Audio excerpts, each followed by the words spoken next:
Je m'appelle Alfred Zaug, je viens de Laupersdorf et j'ai 66 ans.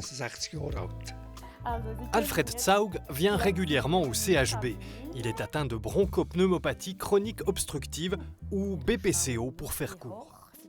La BPCO, c'est une maladie chronique des poumons. Les symptômes typiques de la BPCO sont la peine à respirer, on parle de dyspnée, c'est la toux, qui c'est typiquement une toux chronique qui va déranger le patient dans tous les moments de la journée, c'est surtout le matin qui va le déranger. Et après, il y a les sécrétions, les glaires, ça veut dire que c'est surtout une toux productive. C'est typiquement ce que le patient reconnaît comme un toux de fumeur qui va déranger toute la journée. Finalement, au début, c'est plutôt le matin. Et avec la progression de la maladie, ça peut vraiment impacter toute la journée. Souvent, les patients ne vont pas reconnaître les symptomatologies comme un problème. Typiquement, la toux, c'est quelque chose qu'ils reconnaissent être lié aux cigarettes. En partie, c'est aussi vrai. Mais par exemple, la dyspnée, c'est quelque chose qui arrive très très gentiment et le patient va adapter ses activités quotidiennes, sa vie, à la peine à respirer. Et par exemple, il va marcher plus lentement parce que sinon il va être essoufflé et il ne reconnaît pas ce problème comme on débute d'une maladie. Et ça va rester comme ça souvent jusqu'à ce que le patient doit arriver à l'hôpital parce qu'il a un problème aigu, qu'il n'arrive plus à respirer. Et seulement après cet premier épisode, il va reconnaître qu'il y a vraiment un problème, qu'il était déjà présent de plusieurs temps en arrière. Ça a été très dur pendant un certain temps. Je ne savais pas ce qu'il se passait avec mes poumons et je ne comprenais pas pourquoi je ne respirais pas bien. Le tabagisme est le principal facteur de risque de la BPCO, mais il n'est pas le seul. Il y a sûrement des facteurs génétiques. Il y a patientes comme notre patient qui ont plusieurs personnes dans la famille avec la même maladie. Il y a aussi un trouble génétique connu et reconnu comme être une des causes de la BPCO, mais il y a sûrement d'autres qu'on ne connaît pas dans le détail, mais c'est sûrement lié dans un contexte familial.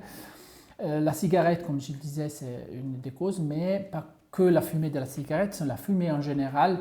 S'il y a des expositions de fumée dans le contexte laboratif ou par exemple chez les agriculteurs, la poussière très fine qu'il y a de temps en temps, ça peut être aussi en cause de BPCO, ou la pollution dans les villes, ça peut être aussi une des raisons qui peut favoriser le développement de la maladie.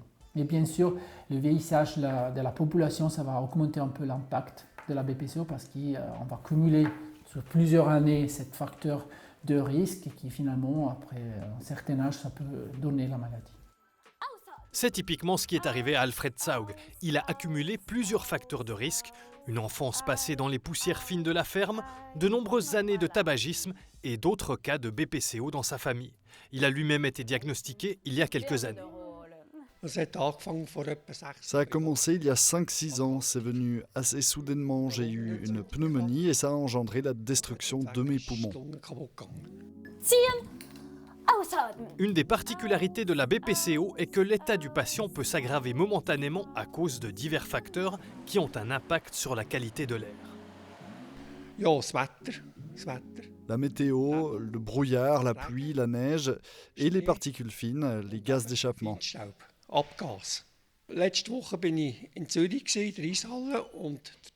La semaine passée, j'étais à Zurich, à la patinoire. Tout allait bien, puis je suis sorti du bâtiment et j'ai soudainement eu du mal à respirer. Je ne comprenais pas ce qu'il se passait. Le matin, j'allais bien. Ça a encore empiré pendant la nuit. Le jeudi, j'ai lu qu'on était en plein épisode d'incursion de poussière du Sahara. C'était ça. Jeudi, c'était pénible. Je n'arrivais presque plus à respirer. J'ai utilisé 5 doses de Ventoline. J'étais à 2 doigts d'appeler le docteur.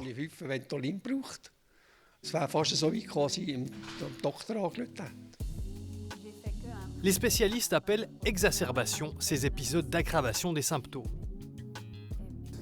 L'exacerbation, c'est un problème aigu qui va arriver. Typiquement, le patient, comme on a dit, comme on disait, les 3 symptômes typiques, la dyspnée, la toux et les sécrétions qui, de manière aiguë, vont s'empirer. Et ça veut dire que le patient il a plus de dyspnée qui normalement, qui ça va persister sur plusieurs journées. Il a plus de toux et typiquement, cette toux c'est beaucoup plus productif qui normalement.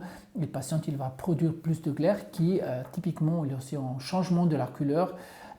Ils sont tous des signes qui vont alarmer le patient qui finalement va se annoncer chez le médecin. Lors de ses visites à l'hôpital, Alfred Saug effectue une batterie de tests.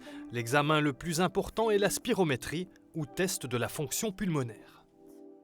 Cet test ça nous permet vraiment d'investiguer les voies aériennes et de permettre de découvrir l'obstruction, ça veut dire l'obstruction des voies aériennes, ça veut dire les voies aériennes un peu plus étroites. Et c'est le test qui ça nous permet de définir, ça fait partie de la définition de la maladie. À côté de ça, on fait d'autres tests un peu pour stratifier le degré de la maladie. On fait par exemple des tests de marche pour voir combien mon patient arrive à marcher dans 6 minutes et si dans cette test il y a une baisse de la saturation dans les sangs, par exemple, on peut faire des tests sur le vélo qui pareillement nous montrent si le patient il est limité dans son activité. Il existe plusieurs stades de gravité de la maladie et pour la prendre en charge efficacement, il est important de la diagnostiquer assez tôt. Ensuite, le traitement de la BPCO se fait sur plusieurs niveaux. Alors, l'aspect plus important à faire pour ces patients, c'est de réduire ou complètement éliminer la cause de la maladie ou l'exposition aux facteurs de risque. Typiquement, arrêter de fumer, c'est l'aspect le plus important. C'est vraiment central pour cette maladie. D'un côté, ça va permettre de ralentir la progression de la maladie et de l'autre côté, ça va aussi réduire le risque de faire, par exemple, des infections qui, finalement, sont la cause plus importante de souffrance chez cette patiente. À côté de ça, on a la prévention des infections. Ça, on peut le faire, par exemple, en conseillant les vaccins.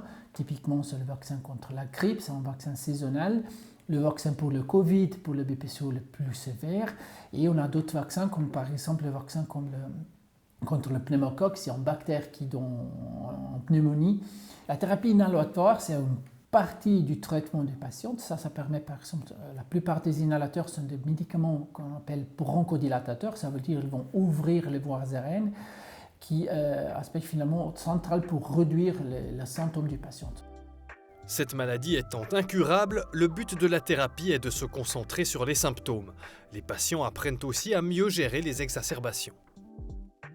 Ja, ich soll einfach probieren, mehr mit dem Schnaufen. Je dois essayer de contrôler ma respiration et essayer de ne pas céder à la panique, car ça empire les choses. Je dois essayer de me relaxer. Was mir noch mehr zutut, sondern schauen, versuchen zu entspannen.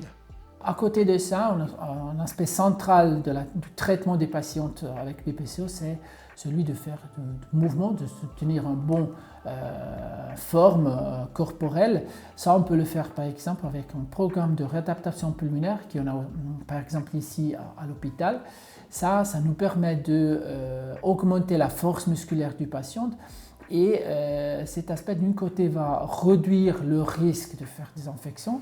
De l'autre côté, va améliorer la capacité des patients dans le quotidien et va réduire aussi la dyspnée ou l'essoufflement qu'ils ont dans l'activité quotidienne. Ich probiere Sport zu machen, einfach mir ist eingeschränkt sowieso. J'essaye de faire du sport, mais on est de toute façon limité à ce niveau-là. Impossible de courir comme avant, cela stresse trop le corps. Mais bouger, faire du vélo, utiliser les appareils de fitness, faire ce qui est faisable sans entrer en état de stress. Einfach das Möglichste machen, was man kann.